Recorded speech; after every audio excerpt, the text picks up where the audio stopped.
अकरन अभी राजनीति में सीमावर्ती राज्य के रूप में देखा जाए तो भारत का जो एक सीमा बांग्लादेश से मिलती है, सबसे अधिक सीमा मिलती है। यह एक गंभीर समस्या की ओर बांग्लादेश खड़ा हो रहा है। 16 दिसंबर 1971 को यह बांग्लादेश अपने अस्तित्व में आता है,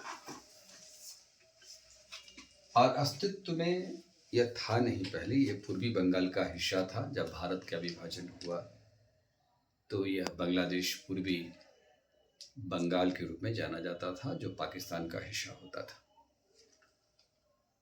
लेकिन पाकिस्तान में जब आंतरिक राजनीति आई, चुनाव हुआ, तो बंगबंधु मुजीबुर रहमान बहुमत में थे, लेकिन वहाँ की राजनेताओं ने इन्हें प्रधानमंत्री पद पर नियुक्ति नहीं होने देना चाहते थे।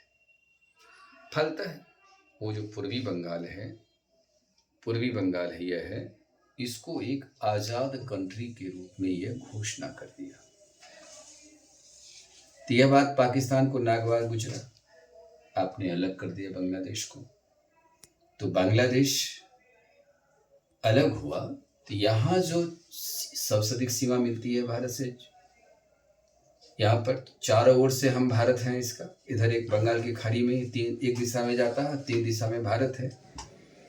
तो घुसपैठी यहाँ से भारत भागने लगे। पाकिस्तान की सेना इधर घुस करके यहाँ के लोगों को आतंकित किया, उसे घर को जलाया, लोगों को उत्पीड़ित किया, महिला उत्पीड़न भी हुआ। इससे यहाँ हिंसा बहुत बढ़ गया था।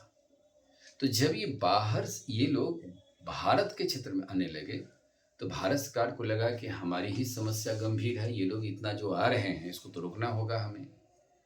तो भारत के प्रधानमंत्री उस समय इंदिरा गांधी जी थी, और सैन्य कमान नेतृत्व संभाल रहे थे मानेक शाह की अगुवाई में यहाँ पर आक्रमण होता है, और यहाँ बांग्लादेश की सेना को बांग्लादेश की तो अपनी सेना थी नहीं, तो भारत ने उसको मदद किया। बंगबंधु मुजीबुर रहमान ने कहा था इंदिरा गांधी जी से कि मैं बिना शर्त भारत में विलय करने को तैयार हूं, लेकिन हमारी सॉवरेनिटी को बचा लिया जाए। तो भारतीय सेना मानेक शाह के नेतृत्व में यहाँ पर आती है, और आने के बाद पाकिस्तान की एक लंबी फौज को उन्होंने आत्मसमर्पण करवा दिया। भारत की शानदार जीत हुई। फिर जम्मू कश्मीर के दिशा से भी दबाव बढ़ा, लेकिन भारत ने सारी परिस्थिति का सामना किया, लेकिन बांग्लादेश को अपने इस क्षेत्र में नहीं मिलाया। इंदिरा गांधी की यह सोच काफ़ी अच्छी थी कि एक अंतर्राष्ट्रीय स्तर पर भारत ने यह दिखाया कि भारत किसी के ज़मीन का हिस्सा लेना नहीं चाहता है। पड़ोसी देश अन्य देशी के साथ हमारा सम्मानजनक संबंध होना चाहिए। जब बांग्लादेश हमसे अलग हो चुका था, यानी पाकिस्तान जब हमसे अलग हो चुका था, तो बांग्लादेश जब एक अलग पाकिस्तान से बनता है तो भारत की राजनीति में एक बहुत बड़ा अवसर ये कहने को मिल गया। भारतीय इतिहासकारों ने या अन्य इतिहासकारों ने लिखा था कि भारत और पाकिस्तान का विभाजन धार्मिक आधार पर हुआ। तो यहाँ यह भारत कहने में सिद्ध हो गया कि किसी भी देश का विभाजन धार्मिक आधार पर नहीं होता, एक भूगोल के आधार पर विभाजन होता है। यहाँ भी हिंदू अल्पसंख्यक है, अभी भी है, और मुस्लिम यहाँ बहुमत में था। तो चकमा शरणार्थी से त्रिपुरा की समस्या को गंभीर किया। पूर्वोत्तर भारत के हर क्षेत्र हमारी गंभीर समस्या से है, और मणिपुर समस्या जो अभी हम देख रहे हैं, कहीं न कहीं यदि बांग्लादेश अपनी इस कट्टरपंथी सोच के आगे चलती है तो यह पूर्वोत्तर समस्या को कहीं न कहीं से प्रभावित करेगा। तो हमारी सीमा पर दबाव बढ़ रहा है, घुसपैठी वहाँ से आ रहे हैं, और जब बांग्लादेश बना उसी समय से अधिकांशतः करोड़ों में यह बांग्लादेशी घुसपैठी आ चुके हैं। अब हम वर्तमान बांग्लादेश की जो राजनीति में जो संकट पर एक उबाल आया है, इससे भारत पर क्या प्रभाव पड़ सकता है, क्या चुनौती भारत के लिए बन गया है, जरा इस चीज को समझिए। बांग्लादेश में तख्ता पलट हुई 5 अगस्त 2024 को। शेख हसीना वहां की प्रधानमंत्री थी, उनको तख्ता पलट कर दिया गया, और तख्ता पलट करके यह आज भारत में पनाह ली हुई है, भारत पर शरण ली हुई है। बांग्लादेश का आंदोलनकारी का यह कहना है कि भारत शेख हसीना को वापस करे, लेकिन भारत शेख हसीना की वीजा को बढ़ा करके वो दिल्ली में उसको ठहरा रहे हैं। सरकार विरोधी यहाँ वहाँ पर बांग्लादेश में जो सरकार विरोधी आंदोलन वाली संगठन है उसमें जमात इस्लामी एक, दूसरा हिजबुल तहरीर, तीसरा बांग्लादेश की नेशनलिस्ट पार्टी और कुछ बाहरी देशों का भी संगठन इस चीज को देख रही है और कहीं न कहीं इस सरकार का, इस विरोधी आंदोलन का कहीं न कहीं समर्थन कर रहा है। फिलहाल वहां पर अंतरिम सरकार की गठन हो गई मोहम्मद यूनिस के द्वारा, क्योंकि बात ऐसी थी कि बांग्लादेश की राजनीति में पहल ऐसा हुआ कि वहां पर आरक्षण की मांग बहुत तूल पकड़ा और दिल तूल पकड़ने के बाद विद्यार्थी यूनियन इसमें सक्रिय हो जाते हैं, जो तख्ता फ्लट की ओर लेकर चला जाता है और देखते देखते ढाका पर धावा बोल देता है। यहाँ पर हिंसात्मक घटनाएं अंतरिम सरकार यहाँ पर मोहम्मद यूनिस साहब की चल रही, ये नोबेल पुरस्कार से सम्मानित भी हैं और इसलिए उन्हें एक निर्विवाद पर्सन के रूप में भी देखा गया कि इन्हें सरकार बना दिया।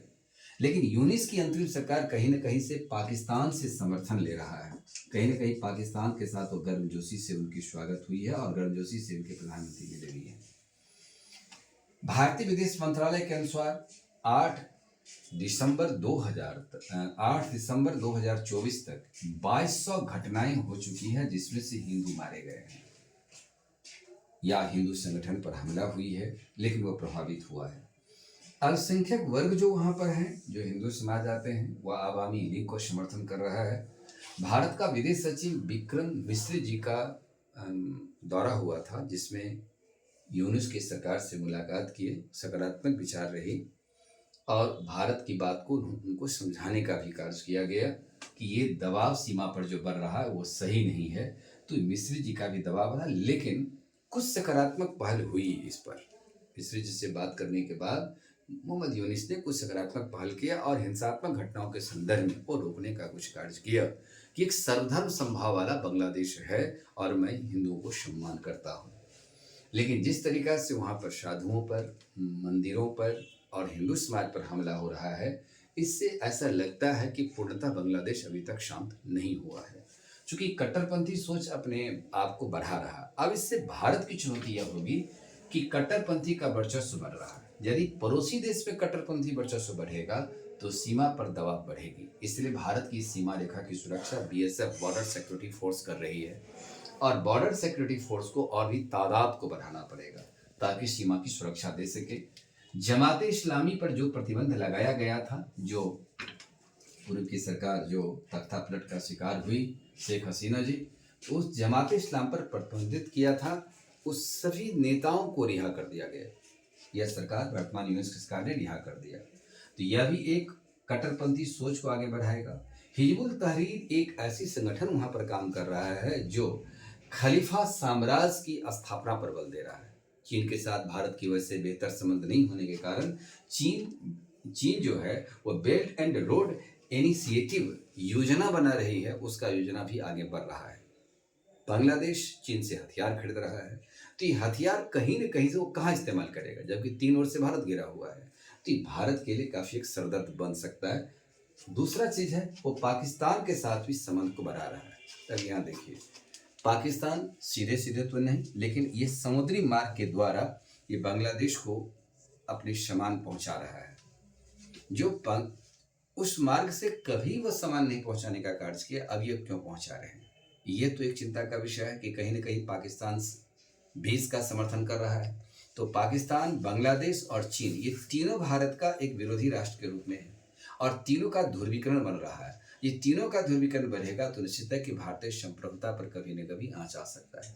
अब देखिए कि भारत सरकार ने इस संदर्भ में 2000 में एक कमेटी गठन किया था, जिसमें से माधव गोडबोले कमेटी था। एक कमेटी ने कहा था कि भारत में 1.5 करोड़ घुसपैठी बांग्लादेशी है और ये बांग्लादेशी घुसपैठी घुस चुका है, जिसकी 2000 में रिपोर्ट दिया था।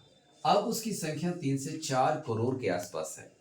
हालांकि भारत के उस समय तत्कालीन गृह मंत्री एलकेश आडवाणी ने इस पर कड़ी संज्ञान लिया था, लेकिन यह सरकार फिर आगे जब नहीं चल पाई और मनमोहन जी की सरकार आया तो घुसपैठी पर नियंत्रण नहीं हो पाई, जबकि घुसपैठी पर नियंत्रण होना चाहिए।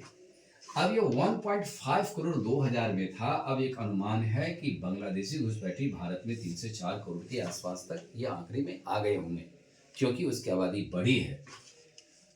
आज वहां पर बांग्लादेश में जो 20% हिंदू आबादी था वह घट करके 7.95 करोड़ तक यहाँ पहुंच गया। ये आबादी वहां पर कम रहा है, इसलिए हिंदू वहां असुरक्षित होने के कारण भारत में भी कुछ हिंदू संगठन ने बांग्लादेश पर सरकार से अपील किया कि इसे संरक्षण दें और अंतर्राष्ट्रीय दबाव बने।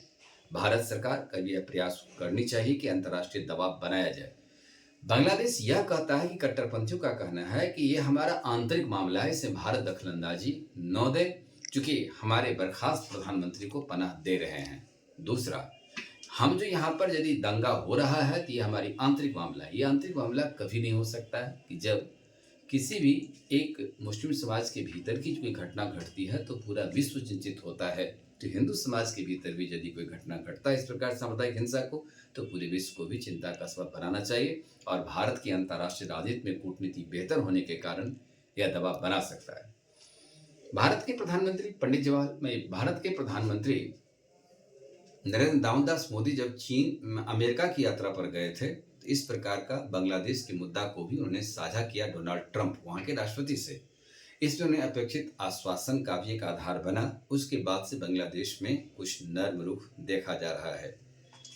सवाल भारत के सामने यह भी खड़ा है कि यदि कट्टरपंथी की सोच आगे बढ़ा तो वह अफगानिस्तान की तरह तालिबानी शासन जिस तरीका से वहां कायम हुआ है तो भारत की सेहत के लिए भी यह उचित नहीं हो सकता है। इसलिए भारत सरकार को कूटनीतिक प्रयास सकारात्मक दिशा में कदम उठाना पड़ेगा। यह मूल बात है जो वर्तमान बांग्लादेश की स्थितियां देखी जा रही है।